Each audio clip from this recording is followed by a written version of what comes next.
Olá pessoal, sejam todos muito bem-vindos a mais uma aula aqui no canal Biomed em Foco e no curso College Health. Quem vos fala é Patrick Alves dos Santos e hoje vamos dar início ao módulo de Imunologia Geral e Imunologia Clínica. Então a imunologia ela estuda os mecanismos pelos quais o organismo ele responde a estímulos feitos por moléculas estranhas à composição normal dos organismos. Estuda a capacidade de um sistema especialmente desenvolvido pelos organismos vertebrados para distinguir os componentes moleculares próprios, os self, dos não próprios, non-self. Então, compreende todos os mecanismos pelos quais um organismo multicelular ele se defende de invasores internos, como bactérias, vírus ou parasitas. Portanto, a imunologia é a ciência que estuda o sistema imunitário, suas células e órgãos, sua fisiologia e patologia, e suas reações com os demais sistemas orgânicos. A função do sistema imune é então manter o sistema da composição macromolecular normal dos organismos vertebrados, através do reconhecimento e eliminação de moléculas não próprias, a composição normal do referido organismo. Dentro da imunologia, nós podemos analisar a importância na infectologia, então, mais especificamente na microbiologia, na parasitologia e na infectologia, que seria conhecer melhor as características antigênicas dos micro-organismos, especialmente os que são patogênicos, desenvolver métodos imunológicos mais eficazes de detecção e identificação de micro-organismos, conhecer melhor as características imunoquímicas dos fatores de virulência de micro-organismos, no caso dos agentes infecciosos, e no caso de animais e do próprio homem, conhecer melhor as respostas imunes adquiridas, sendo elas a humoral ou a celular, induzida pelos micro-organismos, para desenvolver métodos mais eficazes de detecção e quantificação dessas respostas imunes. Temos também o desenvolvimento, produção e controle de qualidade de vacina. Dentro das ciências biomédicas, é aí que vai envolver todas as áreas que nós conhecemos, de maneira geral, e dentro da área de saúde, como medicina, biomedicina, farmácia, enfermagem, medicina veterinária, entre outros que podem estar utilizando a própria biologia. Então, pesquisa e diagnóstico de doenças causadas por disfunção do sistema imune, nutrição e imunomodulação positiva, sendo os prebióticos e os probióticos, reação de hipersensibilidade, que são as alergias, e aí a gente vai ter os diagnósticos, tratamentos e controles. Doenças autoimunes, também nesses parâmetros, controle e bloqueio de reações de rejeição a transplantes, imunoprofilaxia, vacinas e vacinação, então a medicina preventiva, imunodiagnóstico, a microbiologia e doenças infecciosas através da sorologia, sorodiagnóstico, caracterização antigênica de micro-organismos patogênicos, alergodiagnósticos cutâneos, também entra dentro da medicina preventiva, o estudo também das imunodeficiências primárias e secundárias, tanto na parte de diagnóstico, tratamento e controle, como na parte da imunidade do neonato, então do recém-nascido, a transferência de imunidade materna e o desenvolvimento do sistema imune do neonato, a imunologia dos tumores, dentro do diagnóstico, tratamento e prevenção, entre outros. Agora trazendo um breve histórico sobre como foi desenvolvida a imunologia e alguns de seus avanços e momentos mais importantes. Nós temos aí no século XV, os chineses e turcos, eles tentaram induzir a imunidade através da variolação. A variolação nada mais é do que tirar uma alíquota, uma parte da crosta de uma pessoa infectada pela varíola e introduzir isso através da pele numa pessoa sadia a fim de evitar a contaminação. Em sequência nós temos, até não coloquei aqui, mas podemos citar Girolamo Fracastoro, que pertencia à Universidade de Pádua, e ele trouxe uma ideia de que o contágio é uma infecção que passa de um para o outro, e a infecção ela se origina de partículas muito pequenas, imperceptíveis. Já em 1798, nós temos o Sir Edward Jenner, que implantou o início da vacinação, então é o pai da imunologia. Ele observou que os fazendeiros que contraíram a varíola bovina ficavam protegidos da varíola humana. Então ele inoculou em um menino de 8 anos com a varíola bovina e obteve resultado satisfatório. Então a técnica foi denominada de vacinação, que provém então de vaca, né? Já Entre 1879 e 1881, nós temos Pasteur com as vacinas atenuadas, e ele estava estudando a bactéria que causa a cólera, cultivando-a e injetando em galinhas, e ao voltar de suas férias, ele usou uma cultura velha para injetar, e surpreendentemente as galinhas adoeceram, mas melhoraram. Então ele concluiu que a cultura velha é que fez toda essa reação e fez uma cultura fresca. Dessa vez, como ele tinha poucas galinhas, ele resolveu usar algumas do experimento anterior, e o resultado foi que as galinhas do experimento anterior sobreviveram e as não inoculadas previamente morreram. E aí Pasteur reconheceu que o envelhecimento da cultura tinha enfraquecido a bactéria a ponto de torná-la não letal, e aplicou esse conhecimento para proteger as galinhas, né, de outras doenças. E isso também veio para o ser humano, então utilizou o mesmo pensamento para nos proteger de outras doenças. E ele chamou a linhagem atenuada da vacina de vaca. E o Pasteur, então, ele produziu vacinas para cólera, para antrax e para raiva. Em sequência, nós vamos ter, então, o Emil von Behring, junto com Shibazaburo Kitasato, em 1890, com a descoberta de soro imune à difteria e tétano, o que lhes rendeu um prêmio Nobel de Fisiologia, isso para o von Behring, no caso, rendeu o prêmio Nobel de Fisiologia ou Medicina em 1901, por esse trabalho no desenvolvimento da terapia de soro contra a difteria. Já em 57, nós temos Bruce Glick e Xiangguang Zhang, que demonstraram que galinhas que tiveram a bursa de Fabrícios removida até a primeira semana de vida, elas não produziam anticorpos.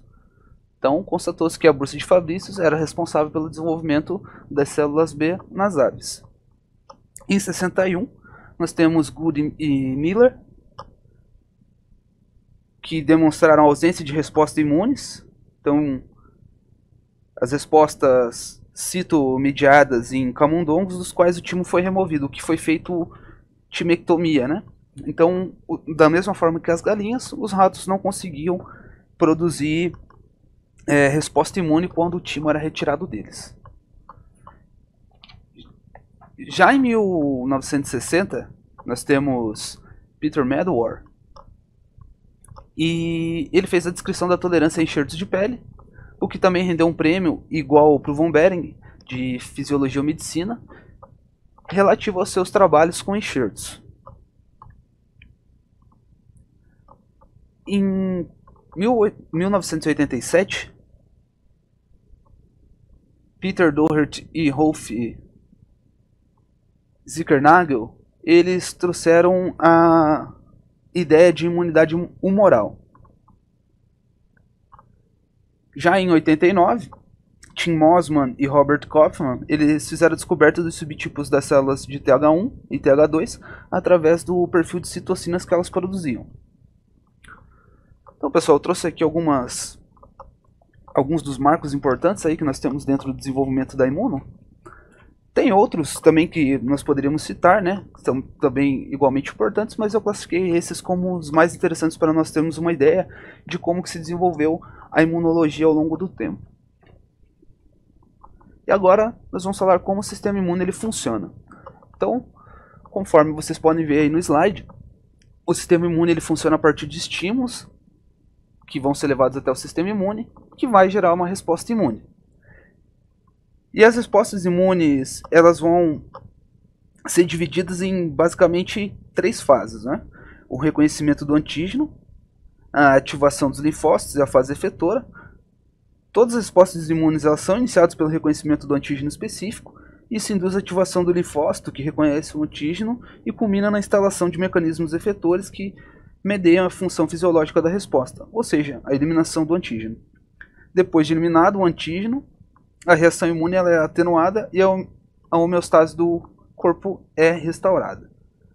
Então, nesse sistema do que eu estou passando para vocês, basicamente estou falando mais especificamente do sistema imune adquirido, certo? O sistema imune inato, ele vai funcionar de uma forma mais simples, no qual a gente vai ter esse estímulo, né, de um patógeno, de um organismo estranho ao nosso. E aí o sistema imune vai fazer o reconhecimento e também vai gerar uma resposta imune, só que não específica. Então vai tentar fazer a eliminação direta desses organismos e caso não consiga, ele vai fazer a apresentação desses antígenos através dos macrófagos para o sistema imune adaptativo, mas nós vamos ver isso mais especificamente dentro de cada um dos sistemas, certo? Aqui é só para a gente ter uma ideia de como que ocorre a ação do sistema imune, de uma maneira mais sucinta e mais direta. Então, vamos falar um pouquinho dos componentes moleculares ativadores do sistema imune, os antígenos e os PAMPs. Então, os PAMPs eles são os padrões moleculares associados a patógenos. E agora nós vamos ver especificamente cada uma das divisões do sistema imune, o inato e o adaptativo. Então, o sistema imunológico ele compreende os dois, o inato e o adaptativo. O inato é não específico e constitui a primeira linha de defesa. O adaptativo ele é específico, constitui a segunda linha de defesa. Ele protege contra e faz essa proteção através de reexposição, que é a questão da memória. Ambos têm componentes celulares e componentes humorais. Agora eu vou falar um pouco para vocês sobre as três fases que eu citei anteriormente, apenas para ficar mais fácil de compreender, certo? Então, sobre reconhecimento de antígenos, ativação dos linfócitos e a fase efetora das respostas imunes. Relativo ao reconhecimento de antígenos, todo indivíduo ele possui numerosos linfócitos derivados clonalmente, e cada um desses clones ele origina-se de um precursor único e é capaz de reconhecer e responder a um determinante antigênico distinto. E quando o antígeno entra, ele seleciona um clone específico pré-existente. Isso vai ocorrer fazendo a ativação desse clone específico. Em um primeiro momento, a linha primordial de defesa imune, a imunidade inata, ela entra em cena por meio das células apresentadoras de antígenos, que são os macrófagos, como eu citei para vocês, que eles vão fagocitar e digerir o antígeno patogênico. Vão degradar a nível de peptídeo, ou seja, um epítopo, e esse mesmo macrófago apresenta o epítopo aos linfócitos por meio do seu MHC. O MHC a gente vai ver lá para frente, então eu não vou citar muito agora para não ficar meio confuso para vocês, beleza? A ativação dos linfócitos ela requer dois sinais distintos. O primeiro é o antígeno e o segundo os produtos microbianos ou os componentes das respostas imunes inatas aos micro-organismos. A existência do antígeno, que é o primeiro sinal, ela assegura que a resposta imune a seguir seja específica. A exigência de um estímulo adicional, que vai ser desencadeado pelos micro-organismos ou por reações imunes inatas, sendo o sinal 2, ela assegura que as respostas imunes sejam induzidas quando necessário, isto é, contra micro-organismos e outras substâncias nocivas, e não contra substâncias inócuas, incluindo os antígenos próprios. As respostas dos linfócitos aos antígenos e aos segundos sinais, elas constituem da síntese de novas proteínas, proliferação celular e diferenciação em células efetoras e de memória. E aí nós vamos ter a síntese de novas proteínas, então os linfócitos começam a transcrever os genes que anteriormente estavam silenciosos, e também a sintetizar uma variedade de novas proteínas, que são citocinas secretadas, que estimulam o crescimento e a diferenciação dos próprios linfócitos e de outras células efetoras, receptores de citocinas e outras proteínas envolvidas na transcrição dos genes e na divisão das células. A proliferação celular, que ocorre em resposta ao antígeno e aos fatores de crescimento formados pelos linfócitos estimulados pelos antígenos e por outras células. Os linfócitos antígeno específicos eles sofrem de divisão mitótica, e isso resulta em proliferação e aumento do tamanho do clone antígeno específico, que é a chamada expansão clonal. A diferenciação em células efetoras ela parte da progênie de linfócitos estimulados por antígenos, que vão diferenciar em células efetoras, cuja função é a de eliminar o antígeno. As células T auxiliares elas são diferenciadas na secreção de citocinas que ativam outras células. A homeostase, então, o declínio das respostas imunes. Ao final de uma resposta imune, o sistema imune retorna ao seu estado basal, e em grande parte porque a maioria da progênie de linfócitos estimulados por antígenos ela morre por apoptose. Então, morte celular limpa, fisiológica e regulada. Uma grande fração dos linfócitos estimulados por antígenos, eles sofrem apoptose, provavelmente porque a sobrevivência desses linfócitos é dependente do antígeno e dos fatores de crescimento induzidos pelo antígeno, e como a resposta imune elimina o antígeno que a iniciou, o linfócito fica privado do estímulo essencial para sua sobrevivência. A diferenciação em células de memória, ela parte da progênie dos linfócitos B e T, estimulados por antígenos, não se diferenciam em células efetoras, e ao invés disso eles tornam-se linfócitos de memória, funcionalmente quiescentes, que são capazes então de viver por longos períodos, aparentemente na ausência desses antígenos. Por fim, nós vamos ter a fase efetora das respostas imunes, que é a eliminação dos antígenos, e durante a fase efetora das respostas imunes, os linfócitos que foram ativados especificamente por antígenos, eles executam as funções efetoras que induzem a eliminação dos antígenos. Os anticorpos e os linfócitos T, eles eliminam respectivamente os micro-organismos extracelulares e os intracelulares. E essas funções dos anticorpos e das células T, elas exigem, muitas vezes, a participação de outras células não efetoras e de mecanismos de defesa que também operam na imunidade inata. Os mesmos mecanismos inatos que proporcionam as linhas de defesa iniciais contra agentes infecciosos, eles podem ser usados pela resposta adquirida subsequente para eliminar o micro-organismo. E de fato, como mencionado anteriormente, uma função geral importante das respostas imunes adquiridas é a de facilitar os mecanismos efetores da imunidade inata e de focalizar esses mecanismos efetores sobre os tecidos e células que contenham antígenos estranhos. Portanto, a fase efetora ela necessita da participação de vários mecanismos de defesa, incluindo o sistema do complemento e os fagócitos, que também atuam na imunidade inata. E as respostas adquiridas elas facilitam os mecanismos de defesa da imunidade inata. Então vamos falar agora sobre os mecanismos inatos. O sistema inato ele é composto por todos os mecanismos que defendem o organismo de forma não específica contra o invasor, respondendo da mesma forma qualquer que seja esse invasor.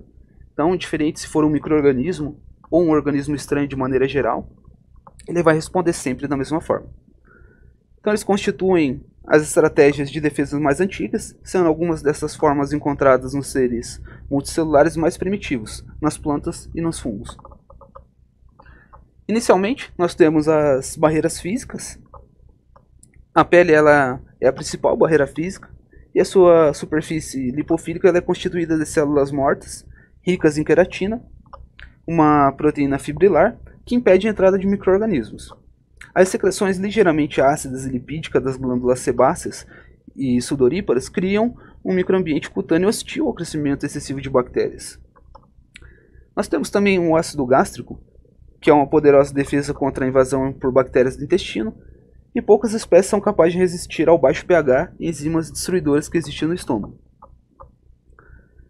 A saliva e as lágrimas elas contêm enzimas bactericidas, como a lisozima, que destrói a parede celular das bactérias, e no intestino as numerosas bactérias da flora intestinal competem com potenciais patógenos por comida e locais de fixação, diminuindo a probabilidade deles se multiplicarem em número suficiente para causar uma doença.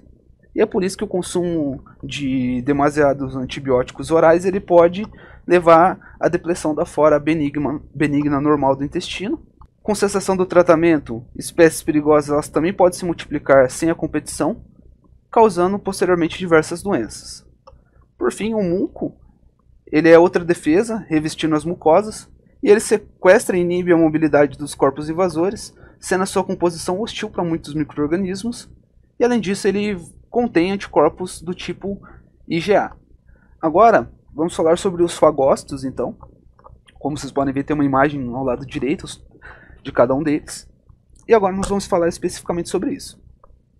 Os fagócitos eles são as células como neutrófilos e macrófagos que têm a capacidade de estender porções celulares de forma direcionada, então estender os seus pseudópodes, englobando uma partícula ou micro-organismo estranho. Esse micro-organismo é contido num vacúolo, o fagossoma, que depois é fundido com lisossomas, vacúolos ricos em enzimas e ácidos que digerem a partícula ou organismo. Os fagócitos eles reagem às citocinas produzidas pelos linfócitos, mas também fagocitam, ainda que menos eficazmente, de forma autônoma, sem qualquer estimulação. Naturalmente, esta forma de defesa ela é importante contra infecções bacterianas, já que vírus são demasiado pequenos e a maioria dos parasitas demasiado grandes para serem fagocitados. A fagocitose também é importante na limpeza dos detritos celulares após a infecção ou outro processo que leve à morte celular nos tecidos.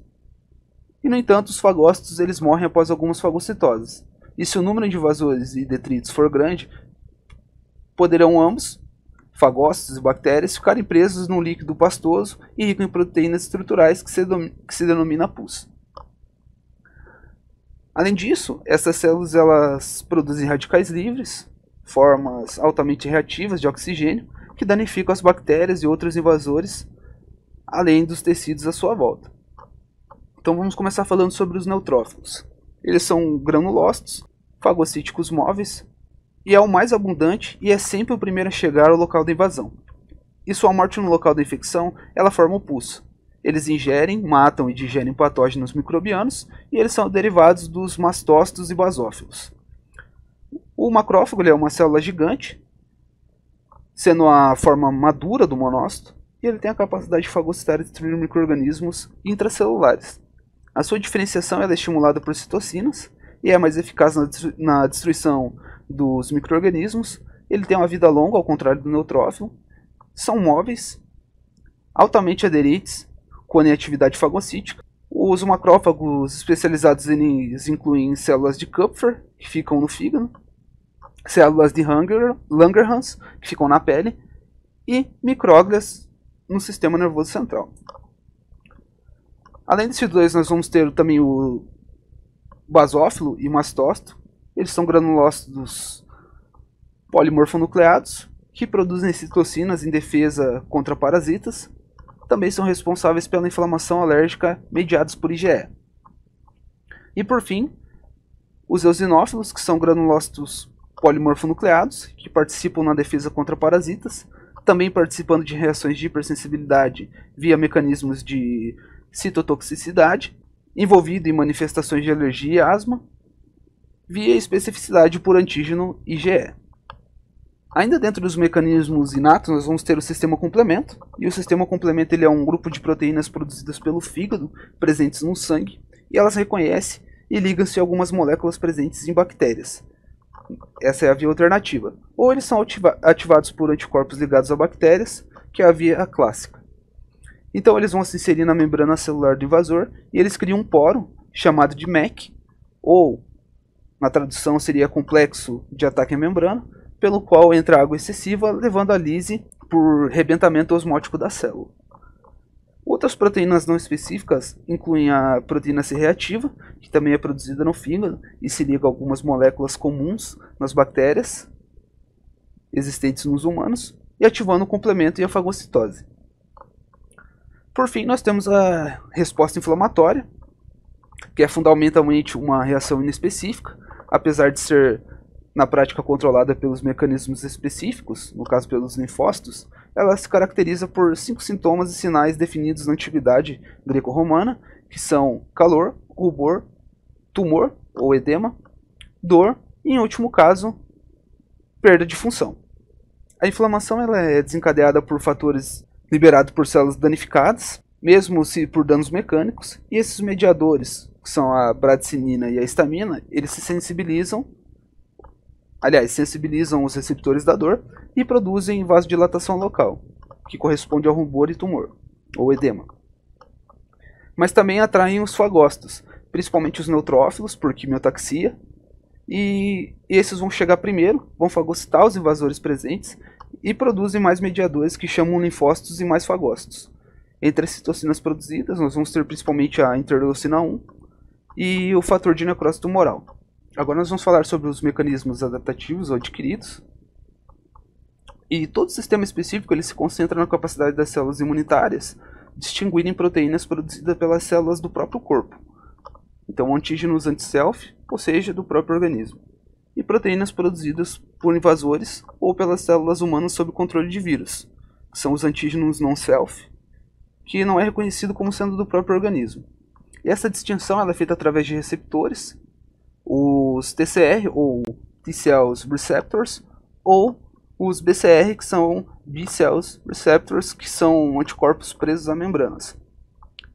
Esses receptores, tanto o TCR ou BCR, para serem eficazes, eles têm que ser produzidos com milhões de conformações.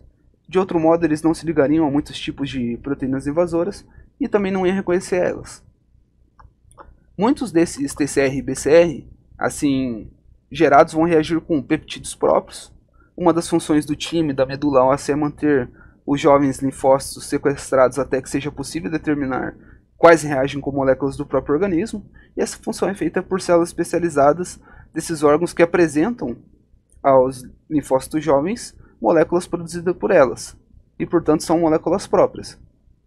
Todos os linfócitos que reagem a elas, eles são destruídos, e apenas aqueles indiferentes à própria são largados na corrente sanguínea. Os linfócitos que não reagem à própria, eles são milhões, cada um com milhões de configurações possíveis de receptores, e cada um com um receptor para zonas diferentes de cada proteína microbiana possível.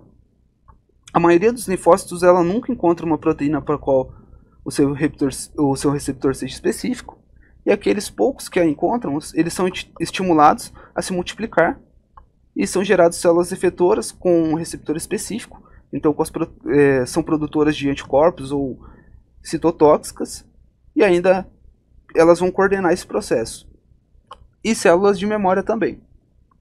As células de memória elas são quiescentes, elas têm vida longa e são capazes de reconhecer esse antígeno, mesmo muito depois, multiplicando-se em maior número e respondendo mais rapidamente a infecções futuras.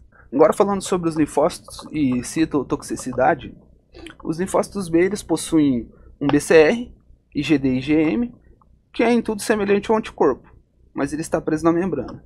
E os linfócitos B eles concentram-se nos gânglios linfáticos, onde eles vão filtrar a linfa à espera de uma molécula que seja não própria, e reage especificamente com seu receptor aleatório.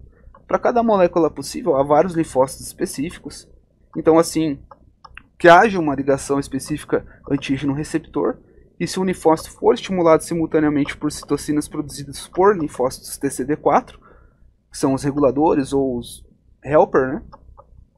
Eles multiplicam-se e diferenciam-se em plasmócitos e em células de memória. E estas, se a infecção se repetir por muitos anos depois, podem iniciar a resposta mais rapidamente. Os plasmócitos eles produzem então grandes quantidades de BCR solúvel e que não fica preso à membrana, ou seja, anticorpos específicos para aquela molécula.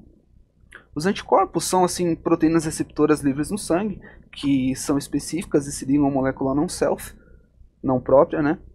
E possivelmente invasora. Os anticorpos eles podem se ligar a antígenos na superfície de bactérias, vírus ou parasitas, e eles eliminam de várias formas. Podem neutralizar o invasor diretamente, e assim dessa forma eles vão cobrir a superfície de um vírus e impedir ele de se ligar a seus receptores nas células alvo, por exemplo. Eles podem atrair fagócitos, que reconhecem e são estimulados por eles. Eles podem ativar o sistema complemento de forma a fazer a lise desse invasor, ou ainda podem estimular células citotóxicas, que são células matadoras, células assassinas, para destruir as células identificadas pelo anticorpo. Então há vários tipos de anticorpos. O IgM é sempre o primeiro a ser produzido. O IgG é o principal grupo de anticorpos sanguíneos e há vários subtipos. E ele aparece mais tarde que os IgM. Ele tem maior afinidade após hipermutação. Os IgA eles são anticorpos secretados pelas mucosas, como intestino, genitais e brônquios. E os IgE eles têm funções de luta contra parasitoses. Os IgD eles estimulam o sistema imunitário. E agora nós vamos falar sobre a parte mais específica dos linfócitos na sua toxicidade, né? Anteriormente eu acabei falando mais sobre a produção de anticorpos. Agora nós vamos para a parte de citotoxicidade. Os linfócitos T CD8+, eles são linfócitos citotóxicos, ou também chamados de killers, e eles têm cada um tipo de receptor específico nas suas membranas, que é gerado aleatoriamente numa fase de recombinação genética no seu desenvolvimento, que é denominado de TCR. Então, como eu já tinha citado anteriormente, T-cell receptor. E ele é semelhante aos anticorpos da célula B, mas de localização membranar. Esses receptores eles ligam-se a outros que todas as células humanas possuem, que é do complexo do MHC1, e nós vamos falar sobre ele lá na frente, como eu já citei, e que apresentam peptídeos, que são fragmentos de proteínas, que elas estejam a produzir a superfície da célula, e no caso que os complexos do MHC1, que é o complexo de histocompatibilidade, ele seja reconhecido por uma célula TCD8, ela vai desencadear a morte da célula, que apresenta o peptídeo através de enzimas citolíticas chamadas de perfurinas e granzimas, que induzem a apoptose da célula-alvo por desequilíbrio osmótico. Então todos os linfócitos TCD8+, que têm receptores e que reagem a substâncias do próprio corpo, eles morrem durante o seu estágio no timo. Quando o linfócito TCD8+, reconhece um antígeno não próprio como seu receptor numa molécula de MHC de classe 1, de uma célula do organismo, ele vai liberar substâncias, mais especificamente perforinas, que criam um poro na membrana, lisando, o que vai causar o rompimento osmótico dessa célula. Ou então eles vão liberar mediadores, que são as granzimas, que induzem a célula a iniciar a apoptose. E há milhões de linfócitos CD8+, em circulação no organismo, e cada um dos receptores aleatório para todos os peptídeos possíveis que são não próprios, que não são do organismo. Normalmente o linfócito TCD8+, ele só destrói células se for estimulado por citocinas dos TCD4, que são os reguladores ou helper. E se um linfócito TCD8+, com um determinado receptor for estimulado dessa forma, ele vai se dividir em mais células citotóxicas e um pequeno grupo de células quiescentes. Eu já citei várias vezes aqui o termo quiescente, pessoal. O quiescente quer dizer em repouso, célula estável, célula tranquila. Então vai se dividir em mais células citotóxicas e um pequeno grupo de células quiescentes e de longa esperança de vida, né? Então que uma célula que pode durar bastante. E essas células de memória, elas vão se manter em circulação entre o sangue e os gânglios linfáticos. E as células de memória, elas podem ser ativadas mais tarde de uma forma mais eficiente, mais rápida e independente da presença de citocinas produzidas pelo CD4. E após o reconhecimento do peptídeo para o qual são específicas, apresentado por uma molécula do complexo de histocompatibilidade, ou o MHC de classe 1. Por fim, nós temos os fagócitos, e apesar deles serem um mecanismo inato, já que eles respondem a qualquer corpo estranho, eles são também efetores de primeira linha das decisões dos linfócitos. Os fagócitos, especificamente os macrófagos, eles respondem às citocinas geradas pelos linfócitos e por interleucina 1, né? Os monócitos, eles são precursores dos macrófagos, e eles se transformam em macrófagos se forem estimulados por citocina dos T4, além de serem atraídos por outras citocinas e fatores liberados de células em locais de infecção ativa. Se estimulados apropriadamente pelas células libertadas de forma localizada e controlada pelos linfócitos T4, os macrófagos eles libertam uma quantidade suficiente de enzimas e radicais livres para destruir totalmente uma região localizada, matando o invasor e também as células do próprio organismo. Além disso, sob o controle dos linfócitos, os macrófagos eles são responsáveis por algumas reações imunológicas específicas, como o granuloma e o abscesso. O granuloma ele ocorre na invasão por micobactérias e fungos, sendo o exemplo mais conhecido a tuberculose, e é uma reação ordenada por citocina dos T4 quando há infecção intracelular dos próprios fagócitos. De forma a impedir a disseminação pelo sangue do invasor dentro dessas células móveis, os linfócitos T4 eles secretam citocinas que chamam mais macrófagos e os tornam mais resistentes à infecção. É meio que um alerta de bactérias endocelular. E além disso, as citocinas elas provocam a adaptação pelos macrófagos de morfologia epitelial em volta do núcleo da invasão, com numerosas camadas de células imobilizadas ligadas por conexões impermeáveis de forma a sequestrar o invasor. Então, para resumir, pessoal, vamos falar um pouquinho sobre as características de cada resposta. Então, a inata ela é abrangente, ela não requer contato prévio com agente infeccioso, não gera memória imunológica e tem mediadores solúveis e celulares. Os mediadores solúveis são os humorais, certo? Adaptativa, ela é obtida durante a vida, altamente específica e requer um contato prévio com um agente infeccioso para fazer essa iniciação de memória, né? E também da reação. Confere memória protetora contra o mesmo agente, que já teve contato previamente. E tem dois grandes ramos de mediadores, a imunidade humoral e a celular. Como referência, pessoal, para fazer essa aula, eu utilizei 3 livros. O Imunologia Celular e Molecular do Abbas, a 7ª edição. Imunologia Janeway, 8ª edição. E Imunologia de Reut, 12ª edição. Certo? Essa aula eu sei que pode ter ficado um pouco confuso para vocês agora no começo. Mas ao longo das próximas aulas, vocês vão vendo que nós vamos pegar todos esses temas que foram citados hoje, como cada tipo de imunidade, inata, específica, sistema complemento, fagócitos. Nós vamos pegar tudo isso e vamos começar a falar mais especificamente sobre cada um. Aí vai ficar mais fácil de entender. Para quem já tem um conhecimento prévio, já teve imunologia, apenas para estar relembrando já fica bem mais fácil, né? Então é isso, pessoal. Espero que vocês tenham aproveitado a aula, que tenham gostado. Se possível, curta, compartilhe e comente para estar ajudando aí no crescimento do canal e também para levar essas informações e essas aulas a mais pessoas. Certo? Um grande abraço e até a próxima aula.